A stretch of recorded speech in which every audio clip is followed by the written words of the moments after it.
What is up, everyone, and welcome back to Into the Westworld. This is our Westworld after show. We're breaking down the latest episodes of HBO's hit series, Westworld. I am your host, Griffin Schiller, and I'm joined by two amazing guests. One you have seen on the show before, and one it will be her first time ever on the show, and actually the first time I've collaborated with her, which will be really fun because we've actually met up in person. But anyways, you know him, you love him, Mr. Zach Pope. Zach, welcome back to Into the Westworld. How are you loving the season so far? Man, it's Westworld. It's more Westworld. It's been way too long, and I'm just excited that it's back. And I'm already sad that this season's only going to be 8 episodes, and I know it's going to go by fast, and then we're going to probably have to wait a year or 2 years to see the next season, and it kind of already makes me sad thinking about that. But thanks for having me back, man. I love doing this show and love going like more in-depth into Westworld. Yeah, it's fun. It's actually, Tyler was mentioning it last week. He was saying how, like, you know, every time we do these episodes, we kind of like talk it out. The episode we just watched makes more sense. So it's always fun to do that. And then my other guest is Miss Sharronda Williams. You probably know her as Pay Your Weight. So Sharronda, how are you doing, and how are you liking Westworld this season?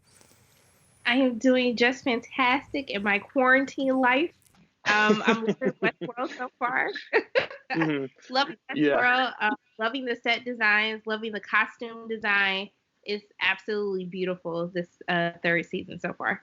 Yeah, no, I agree with you. Not to get too sidetracked here, but that is something that I've really noticed is just like the production and costume design has really taken like a bump up, and you've seen them like pay more attention to it. Not just in this episode because it takes place in World War II or War World, but in like the first episode too. I loved the way everyone looked in that. Well, yeah, it also looks like, if you really think about it, this season has kind of been like, well, I feel like HBO's like, hey, you know, our other big show ended. We're going to give you a little bit more of a pay grade now to bump up. I mean, it's not like the show's never had like bad production design. It's always been really good, but each season's been like bumped up more and more, especially the way that they were able to like develop a 2058 LA was like just outstanding. And then this season, and then this next episode was just great. It was great. Another like great production design, and we found out a new world. We found another world in Westworld's kind of whole scenario. So pretty cool. Well, but that's the thing. It's a new world, but it's also not really a new world. Spoiler, but not really a spoiler. If you're listening to this, I really hope that you've watched episode 2, which is titled "The Winter Line," I believe. Right, Zach? Yes, Winter Line. Yeah, for sure. So if you are new to the show, basically the way it works is we kind of go into the episode, we give our overall impressions on it, and then we kind of go through it piece by piece. We usually separate it out into like characters, so we'll go with like this episode, it was really Bernard and Stubs who were together, and then it was Maeve and Lee Sizemore, and so we'll probably section it off as like that as we go through the episode. But starting off with overall impressions, Sharronda, let's start with you. What did you think of this episode? I really, really love this episode. I will say that for a show that is highly confusing, no matter how many times we watch an episode, I felt as though the storyline for this was very straightforward, and it wasn't a lot of like, is this real? Is this not real? What is happening? I think they were very straightforward in providing a lot of answers instead of leaving the audience with a lot of questions, which is typically how I feel every episode. So I thought it was fantastic. And I just love Maeve. I miss Maeve so much and all of her petty one-liners. I love her so much. Yeah, no. That was the big thing. It was just like, because this episode was like really Maeve-centric, it reminded us all of just like how much we love her. And how great it is to see her back in there. I always, especially last season, some of my favorite episodes were the Maeve-centric ones, like when they went to Shogun World, and like the final episode when she's like leading all of the hosts to like the great beyond or whatever the hell that is. That was the Forge. Yeah, right. I like it. Yeah, I guess that was the Forge. But yeah, no, that is, and then just like getting to see like Thandie Newton like just completely give an acting masterclass literally every single episode is just, it's awesome. I'm glad Maeve's back. I've missed her. But Zach, going over to you, what did you think of this episode? I really liked it. I mean, Thandie Newton's Maeve is my favorite character in this whole entire show. I love Maeve. I said it all last season. She was my favorite aspect. And this like felt like, even though I know like what was it? Stubs and Bernard were obviously in this. This was totally her episode. Like, this was a total acting showcase again for her. And just how the first episode kind of split 3 different characters, catching us up and setting that up. This episode was very much, we're going to set up where Maeve is. And I think this is something that I've actually really much acclaimed for this season, is it feels more faster paced. Like, they're actually moving at a faster pacing, not lingering, and I saw, Sharronda, one of your tweets while tweeting out during the thing was like, please just get Maeve out of this simulation. Like, we don't want to deal with it for, because we kept having that with the first 2 seasons, and it's like, okay, it's getting repetitive. This season, bam, if this was earlier Westworld, we would have been in that damn simulation for like 3 episodes. That's the honest truth. But the pacing was very fast. I really love that. But again, it's Danny Newton's showcase as playing Maeve of how brilliant she's in here. Honestly, it kills me that she's like not acting in a ton more stuff, because she really should be. Mission Impossible 2, the only good part about it is her. And that's the honest truth. So I love her. I liked the last episode a little bit more, but just going back, I really liked how this one was structured, and I'm glad I was not confused. I'm really glad I wasn't confused for once. Yeah. They learned last season that the biggest mistake of season 2, if you go back and rewatch it, it's a lot of filler. And I think that's why season 3 is shorter. I think that's why they're really utilizing the time that they have to get straight to the point. I think that's where a lot of people kind of fell off from Westworld season 2, was it was just a lot happening, and it didn't really make sense to the greater, storyline that's, happened throughout the course of season 2. And I think they fixed that so far in season 3. Yeah, I completely agree with that. That was, Zach, just going back to when we did the season 2 recaps, I think that was one of the things that we were talking about, is like, it's 10 episodes, but it still feels like there were a few episodes that were a little unnecessary, or they spent a little too much time on one particular thing. Well, like the Native American one was really cool, but it wasn't needed, to be completely honest. And that's the thing. I love season 2. I think it's better than season 1 personally, but all the gripes with it, I totally get. Like, the amount of people I talked to who said, I still can't get into the show. I get it. My dad, God forbid him, he tries every single episode to watch it, and he's like, I just don't get it. I don't get the show. And it's so funny, because I'm like, what do you think? He's like, eh. And he tries every single week because he has nothing else to watch. And he's like, I don't get why people like the show. The movie was better. And I'm like, all right, that's your thoughts. Yeah, but, no, I mean, that is the thing. I mean, and I think we talked a little bit about it last week. Season 2 was a little convoluted, and I think with the 8 episode limit that they've given themselves here, they don't really have time for filler. They do have to get the ball rolling. It is more streamlined, and every episode is going to serve a purpose, or at least I hope that's going to be the case. And from the look of the first 2 episodes, that really does seem to be the case, because I completely agree with you guys. This show is really moving along fast. I feel like where we're at right now in the season is probably where we'd be at like episode 4 or 5 in like past seasons. So I do like that.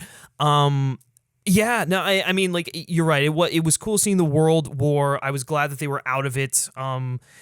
After a while, that we definitely didn't need to be there for that long. She figured stuff out. I think she even made like a few jokes about the simulation and like the cycle going on, and so it was kind of nice how they played into the repetitiveness of those like certain sequences in past seasons. They kind of like made fun of that with this episode. But going right into it, let's start with Maeve, because she is the star of the show. So we're introduced to her. She's in World War II world, or War World as they're calling it. She meets up with Hector, and she thinks that like he remembers everything that happened. And so they go through the whole motions of escaping Nazi occupied France, which was kind of fun. It reminded me a little bit of like Last Crusade, Indiana Jones kind of adventure, and then like a little bit of James Bond espionage thrown in there. And so like you get to see them escape, and they go through, and then they get to this plane, which Hector's like, oh, it's going to take us out of here. And then Hector goes out to confront the Nazis, and he calls Maeve Isabella, and that's when she realizes that this is not real, that she's in a simulation again. What the hell happened? And so, just kind of starting with that pre-title sequence, what did you guys think of that? Did you like War World, even though it wasn't really like a big player as past worlds have been? Did you just like seeing a different sort of environment in the park? Sharronda, we'll start with you. I thought that War World looked pretty cool. They actually filmed War World in Spain. I thought it looked really nice. I love the costume design. I love Maeve's just outfit, and I love how she talks about why do you guys have me running in heels? Because I was just like, why does she have on heels? Yeah, Never right. this happens in every movie and TV show. Yeah. But I thought it looked really cool. I thought it had a nice, crisp look to everything. It's just nice to see something different than what we've been seeing for the past 2 seasons. So I think that's probably what I enjoy most is every episode you're being introduced to a new world.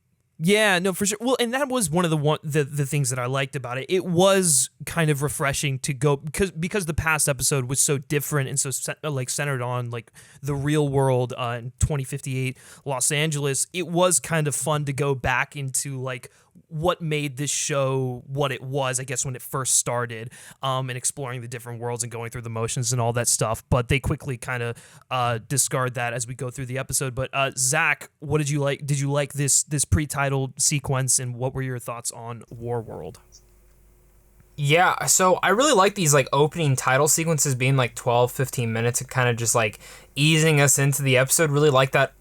So I love how they're like teasing these worlds because I think there's 6 from what we understand. There's 6 different worlds from what they've said. So there's a West world that we've already seen. This War world, the Shogun world, the India world, right? The hunting one that we saw a little bit of last season. Yeah.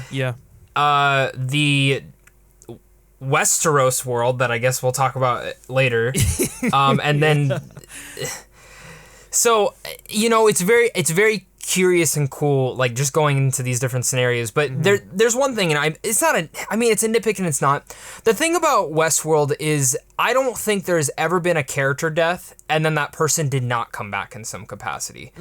And for me, that's the one nitpick I've had with every single one of these seasons is when a character dies, they never really die.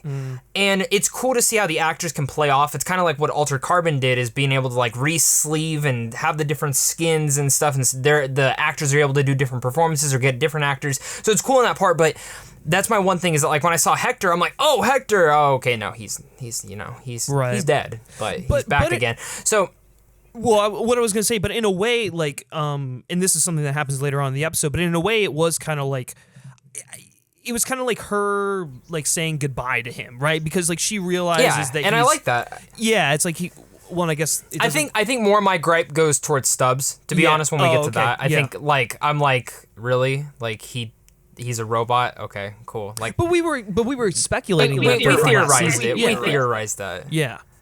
So, but I mean, I like this opening sequence. I love the war world. It looks beautiful. It looks amazing.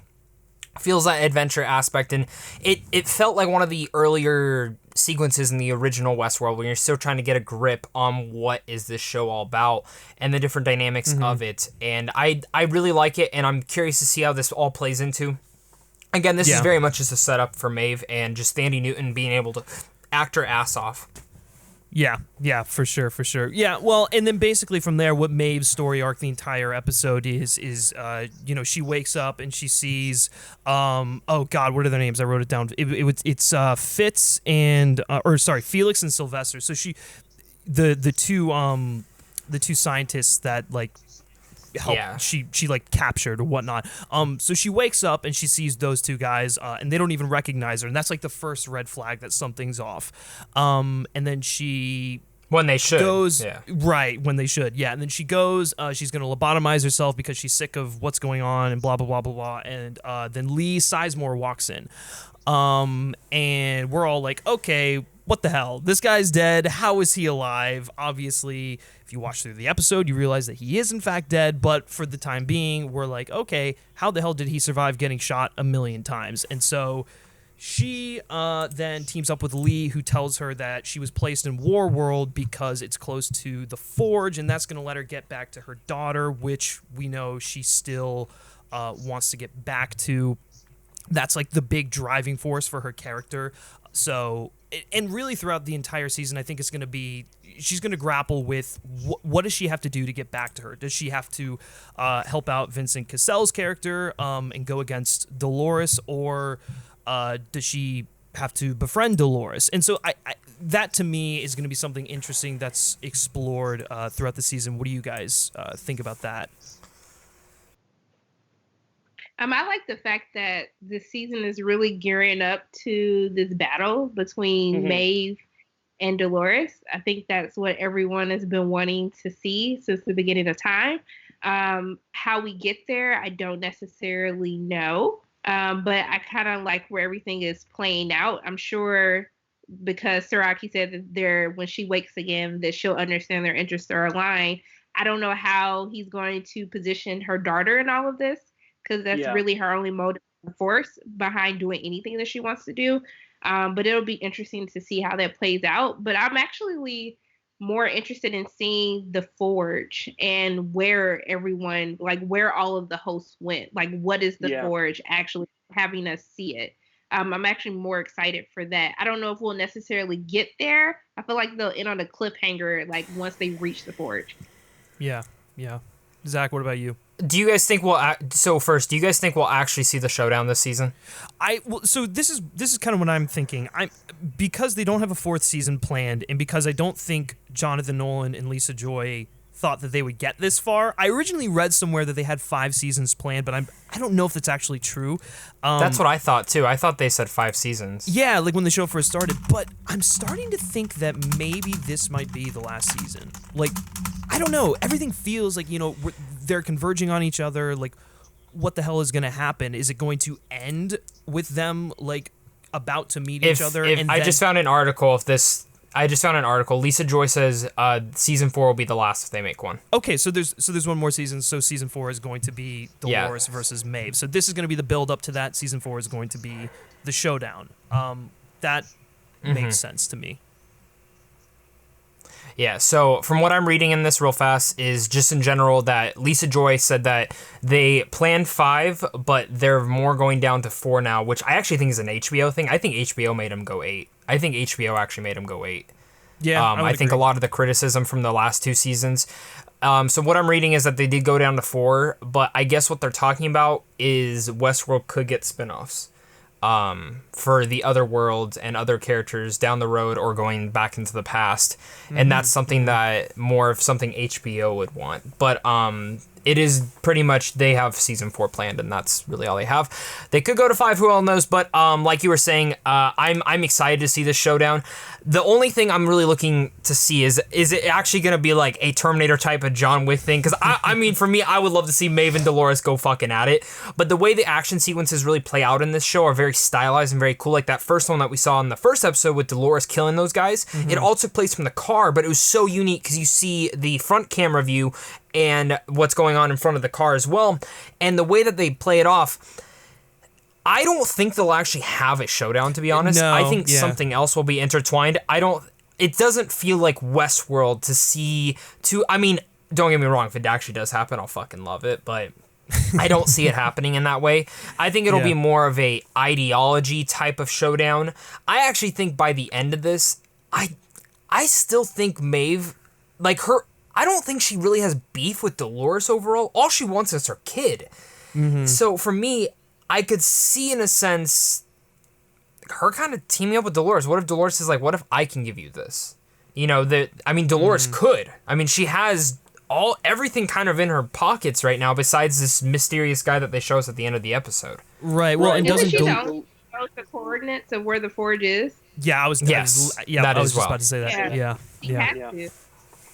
Yeah, so that's going to be her sort of way of controlling Maeve, right? Yeah. So it's unique. It's unique. So I don't think we'll actually get a main showdown between them. Again, I would love it. I think if we're going to get a fight scene between them, it's going to be Bernard. It's going to be Bernard and Dolores, if we get anything.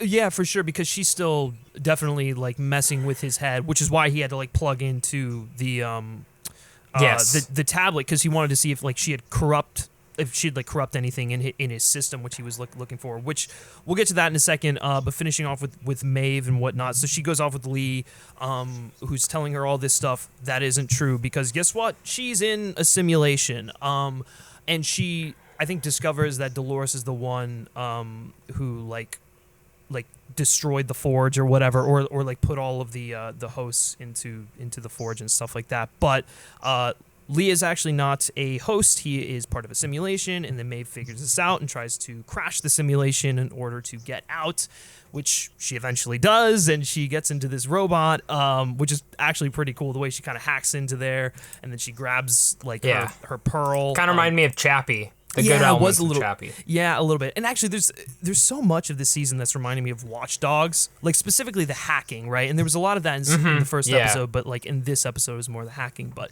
so she gets that, she escapes with the robot and her pearl, but she gets gunned down, and then that's when she meets Vincent Cassell, who is Enguerrand Serrat, who is, I'm assuming he's going to be the big bad for this season. I mean, we don't really know a whole lot about him, but he is the insight partner who helped design the, hold on, what is the name of it? The Rehoboam, which is like basically it algorithmically places every citizen on the planet on an optimized path. And so Dolores is obviously throwing a wrench in that, and he wants her to hunt down Dolores and kill her because she's killing insight people and ruining his plans. Maeve doesn't really want to serve him because why would she? But obviously he's probably going to convince her at some point because their paths have to converge. Yep. Sharronda, starting with you, what did you think of the rest of Maeve's arc? Did you like the simulation stuff? I personally like seeing them go back to like the aspect ratio stuff, but did you like the introduction of Serrat? I like the simulation. I love how they do dives back to the previous seasons. And I like that we just got like a short mini like family reunion. Everyone's dead, but we got to see everyone for one more episode. I'm just happy for that. But I like where they're going with Maeve's storyline. I love kind of the meeting that they had, how he was like, I didn't know how to figure out what your style would be. But you could tell that he's very obsessed with who Maeve is. As you can see through Lee's work that he had on his desk, like that probably has something to do with Serrat. And I love anything Vincent does. Every time I see him, I'm just like, you look so stylish, but I know I just can't trust you at all. Character. But I love just his world as well, like the house that they filmed in for where he lives, and just the meeting between them two.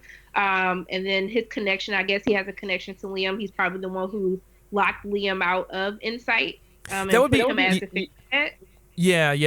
would be my guess, because I mean when Liam's dad died, I would assume that and maybe Serrat had something to do with the death of his dad. So I would assume that Serrat just kind of wants sole power over this thing, and doesn't want Liam Jr. having anything to do with it. But I like also, too, that Maeve might have found her match in a human, because we keep seeing this reoccurring theme of, like, the real guys are going to take over, from what Dolores is saying, to even in the episode when Maeve is just like, you guys think that you're so smart, but I know that there's a way out because humans are lazy, and we're basically smarter than you. And so the fact that he could account that Maeve would attack him possibly, I feel as though she's actually met her match, so that she has someone, a human, who can actually control her. And so I like that that's kind of where we end off, to let us know that Serrat is a formidable opponent for Maeve, that he's not just like everyone else that we've kind of seen throughout the course of these past 3 seasons. Yeah, for sure. And Zach, before we go over to you, I think that's one of the things that I like too, is because Maeve's found her like human counterpart for the season, whether it's for good or for bad remains to be seen. And in the previous episode, Dolores and Caleb seem to be a nice match and are going to be, counterbalancing each other, especially with Caleb really, showing like really helping Dolores empathize with humanity and like show that there is good in them. I think that's going to be something that we see come to a head later down the road. So I like that the pairings that we have going on here. But Zach, going to you now. Pretty much the same thing Sharronda was just saying. I love that formidable opponent. I love when he clicks the button and pulls the knife out. It's like, like we knew when he shows up, he's a bad guy. Like that's just the truth. But I really loved the whole simulation. I liked the callbacks, and it really feels like this was kind of the epilogue to Maeve's first part of her story that we had gotten in season 1 and season 2, and now going further into this season is being the next step for her character. I know you me texted about the keys. That was a major part. And just kind of the thematics and the repetitiveness of how it felt in the earlier seasons of her character. So it's so cool to see how her character's progressed through all these seasons. And I love her character, and I'm so curious to see where they go next week. There is one person, though, that has not shown up in the show that we know is confirmed, and that's Ed Harris. I want to know how he's played into this whole thing. Yeah. I thought we were actually going to see him in this episode, but we didn't. So where does he come about? Obviously, at the end of the last season, the after credit scene made it very confusing to what the fuck is going on. Yeah. But I'm curious to how he plays into this whole match, because he's the only character right now that out of the main players that we don't know what is going on with him. Yeah, that's true. I do think another cool thing about Serrat and Maeve is Bernard is Dolores's like check and balance, you know, and because there's never been a male counterpart that could match Dolores or could match Maeve, and I feel like Serrat is now that male check and balance, like for her, because know that Dolores and Maeve, they're kind of alike as women, but they've never found a male counterpart that can really match them or really understand them. Yeah, that's a good point. That's a really good point that I actually hadn't considered. But so I guess any final thoughts on Maeve's story arc throughout this? Anything we touched on? Oh, actually, the one thing I did want to bring up, so I think the whole thing that's going to be like the through line throughout this season is going to be like, is what we're seeing actually what we're seeing, or is it a simulation? You know, in the first first episode, Caleb was kind of going through the motions, doing a lot of like video game-esque stuff that made it seem like, oh, maybe the real world isn't actually the real world. I'm not quite there yet. As I said on last week's episode, I do think it's more from a metaphorical standpoint of people getting in the same rut and having it seem like they're on loop or in a simulation. But this is Westworld. Maybe we're gonna see some stuff, some big surprises happen.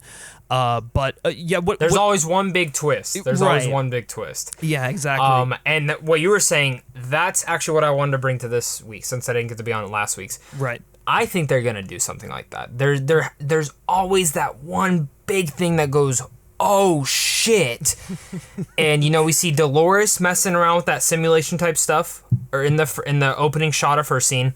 We again, the whole thing with Caleb, and now with this sequence with her, we've toyed around with the idea of, well, if Delos, couldn't they just make humans all animatronics pretty much? You know what I mean? Yeah. Like so it's curious, that part. I think it could go that way, but is it now that too obvious and that's not what they want us to think, and it's completely something the opposite? Who knows? But I mean, but before we go to Sharronda, I think it's a cop-out. I think it's just too easy, and it would be kind of a lazy way of making a comment on something very real.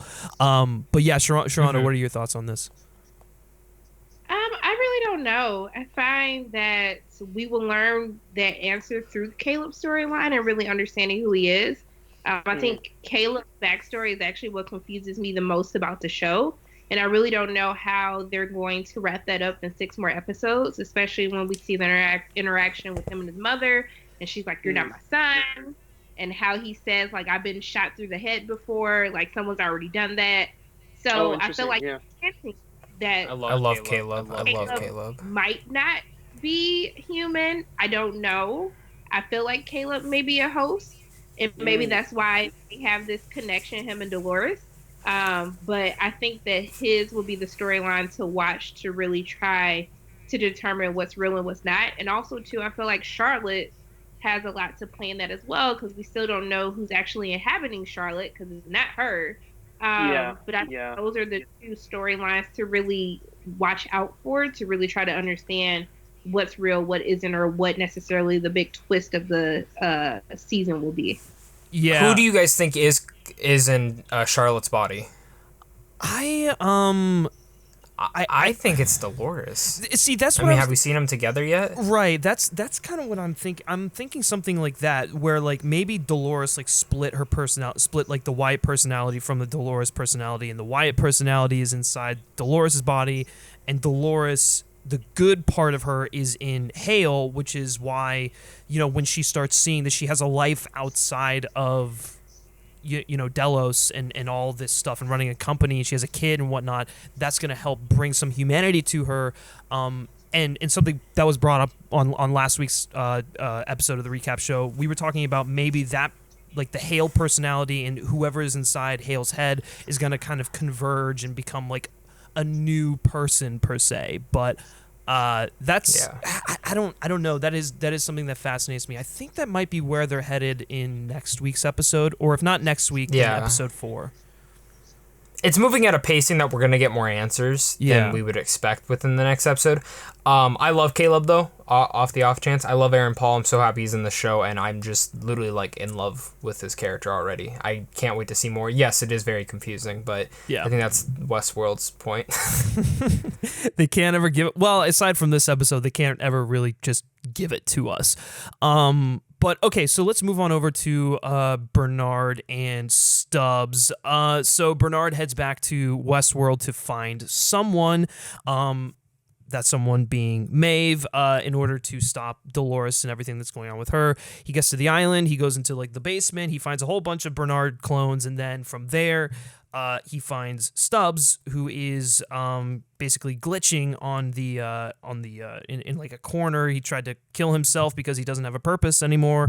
And I just a quick side. I know they mentioned this in like the episode sort of like after thing that kind of breaks down the episode that that's on HBO. But I absolutely loved Hemsworth. What's the brother's name? What Hemsworth is that? Luke. Yes, Luke. I blanked for a second. I thought he gave an excellent performance there, especially when they're talking about how like that's all the actors. They don't like do anything to like. Yeah, that I mean it's really really really impressive. And people forget. I mean, you forget that it's the other Hemsworth. Like he's the other one. Yeah. And so I love what he does. And I'll say this, he's probably the best actor out of the 3, right? The other 2 have the looks, this guy's probably got the talent. So that's kind of the way I'm looking at it. But so yeah, Bernard finds Stubs. He basically convinces Stubs. Well, actually, before he convinces him, they have a really nice exchange about like, and we learned that Stubs doesn't really have anything more than just like a directive to like protect the island, and that's literally it. And I love how Bernard is like super surprised by that. He's like, what, you don't want free will? You don't want to like be alive? And so like that whole conversation was very interesting. I don't know what you guys thought about that, but I mean, the metaphor. You can start. You start. Also, too, just the fact that his whole point was to get Bernard off of the island. Like, once Bernard left Westworld, okay, my purpose is done. I find it very interesting they kind of are codependent on one another. Now he has to seek his protection, even though he didn't know that Four basically wrote this programming to make sure that Bernard was taken care of. But I find it more interesting when they have the interaction. He was like, how are you still alive? And he's like, what do you think? But he was like, you're one of them, where you see Bernard is still like struggling to realize that he is a host, that he is not human. You still get to see that he still hasn't really reconciled the fact that he is a host. I found that was very interesting. And I like that they gave him more to do. I feel like he's going to have a lot more since he's supposed to protect Bernard, and Bernard is going to be trouble for Dolores. So I think we're going to see a lot more of him. And I like that they kind of I don't remember him being that like good at defending the island as he was throughout the course of this episode. I don't remember him actually succeeding in beating people up, but that's just me. But I like the interaction between you. He's always lived. He's always survived, though. So he that's has, true. Yeah, but it wasn't like, I don't know. I thought he. Yeah. Well, I just like when he starts. I like when he starts wielding an axe, and I'm like, okay, so there you go. He's like kind of channeling a little bit of like Chris right there. You know, that was kind of funny. Literally. Yeah. They had fun with that. Yeah. No. Well, actually, that's the other thing I kind of want to talk about with these two going on their side quest, which was like the Easter eggs. There were a lot of Easter eggs in this episode from like the D&D and Drogon in like this other part of the chamber to like. Them talking about like Costa Rica, which is kind of a tip of the hat to Jurassic Park, which was written by Michael Crichton, who also wrote the Westworld. Who also did Westworld. And he directed the film. Yeah. And then there was there were a few other Easter eggs in there, I think, right? Or when the guy's playing the guitar, it's the Westworld theme song. Yeah. Right. That was Yeah. really cool. Yeah. Medieval. When Drogon showed up, I like hysterically laughed. I'm like, damn. Yeah. And then like with D&D there, I didn't even notice that was them till like I was like looking up stuff on the episode, and I'm like, oh shit. Yeah, Damn. we're gonna chop them up and sell them for parts. I was like, yeah, this is how you ruin Westworld. I mean, Game of Thrones.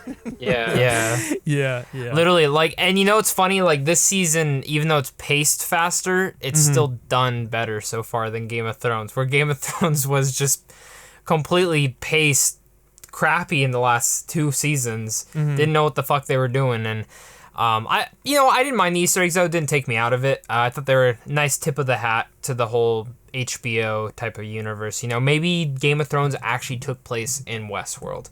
Yeah, and listen, there's a theory now. Yeah, and well, anyway, it was kind of interesting. There was also some more Easter eggs that went back to like the movie, and its sequels, like with Future World and them going to, the movie Future World features like the medieval world thing, and so like there were a whole bunch of stuff in there that I found enjoyable, and so basically like Bernard and Stubs go on this like little side quest to figure out where Maeve is, and then they go into like one of the rooms there, and then Bernard checks to see if like Dolores corrupted him because he had like interactions with her before they parted ways. And so he's like going through this everything and like figuring out what happened, and then he finds out that Dolores is going after what's his name, Liam Dempsey Jr., which we obviously know she is now not with. So Bernard and Stubs are probably going to be hot on Dolores's trail. I think probably not going after Maeve quite yet, as I thought. I don't know what you guys think about that, but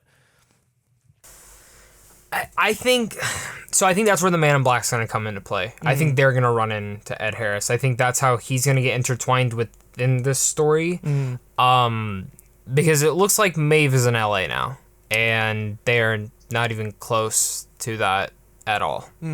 Yeah. So that's where I'm kind of at. What's up? I still don't feel like she's in LA. I don't think she is either. Yeah, I feel like it has to be somewhere like hidden and exotic, because like obviously Dolores can't find Serrat. She has no idea where he is. If he was in LA, I feel like she'd be able to like catch him pretty easily, right? Maybe. So I don't know. Who knows? I mean, the thing about this episode is, again, we discussed, it's not confusing. It's very straightforward, and there's not like much that happened, if that makes sense. Like a lot happened, but at the same time it didn't. I feel like next episode's gonna be the one where it's like, oh shit, like there's so much stuff going on now. Yeah, no, for sure. But Sharronda, I mean, where do you think is gonna happen with Bernard and Stubs? And then just what were your thoughts on kind of like the second half of their journey? I think that they're gonna be going after Dolores. They're going to be going after the guests, which is going to ultimately lead them to Dolores. I think they're going to kind of stumble on the aftermath of what happened at the end of the first episode of season 3. But I think I don't know, because it seemed when they showed the previews when she was talking to Ed Harris's character, and they kind of acted like, why did you bring him back? I don't know if that's necessarily if they're going to come and cross paths with everyone else. But I'm not sure. Like, I don't know.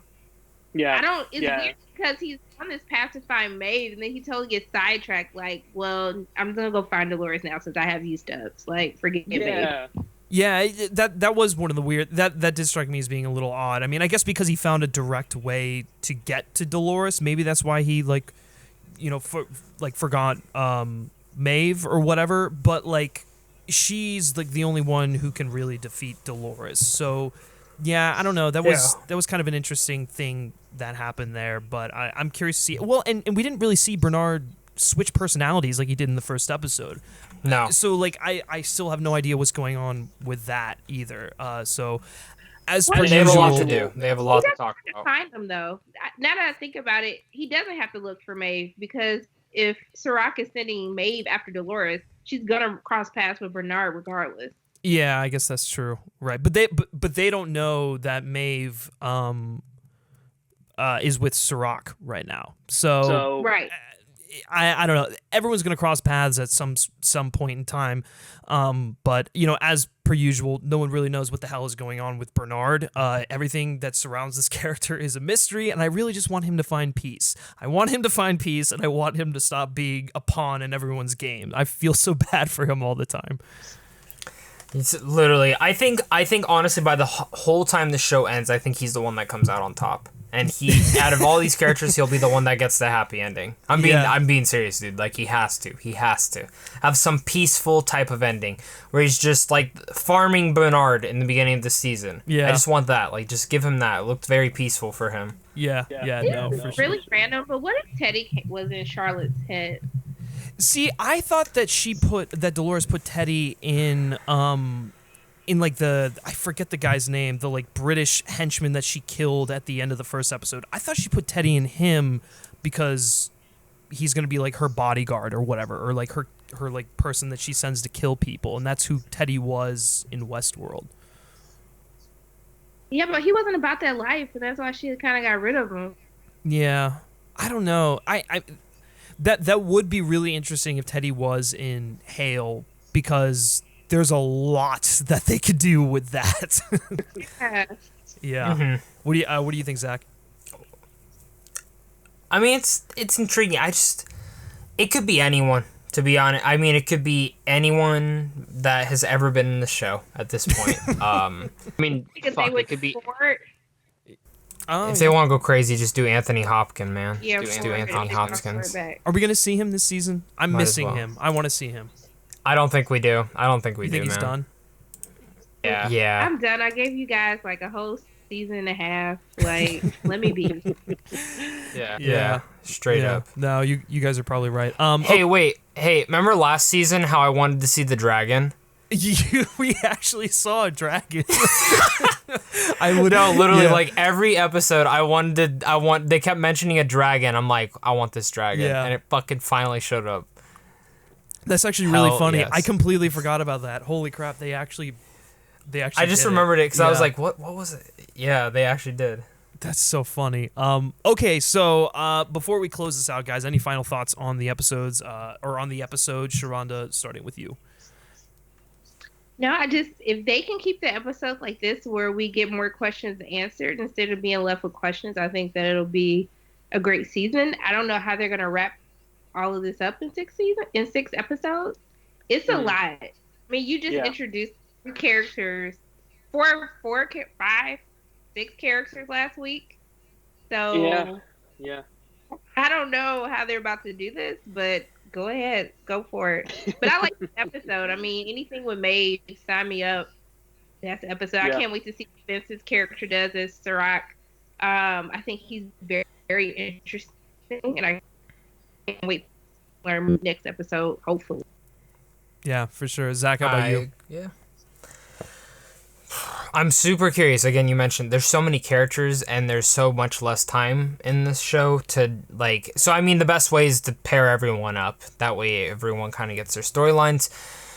I just want more Caleb, man. I just want to see what goes on with Aaron Paul. I think he's the one piece of this puzzle that I can kind of see how everything else is gonna play out, but he's the one wild card that we don't know anything about. And how he's gonna fit into all of Dolores' plans.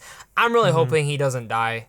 I mean, if he dies, he could come back. Everyone. Yeah, I don't. I can't see them killing him. No way. I just. No, he's too big. He's too big, and I mean, he doesn't matter. Yeah. Well, I guess that's true, right? If you true. go into that theory that Caleb's a host, then yeah. Everyone's a But- fucking host at this point. I mean, honestly, that's the thing. The entire show probably isn't even real, but by the end of it, it's just going to be No. Lisa Joy and Jonathan Nolan Dude, on it's- top, watching a simulation of what they think the future is like. Honestly, that's Man, probably what it is. Could you imagine? Could you That would be- imagine how big of a fuck you that would be to people? Yeah. God, I kind of want them to do it. Like that would be such ballsy for them to do it. Yeah. But they wouldn't.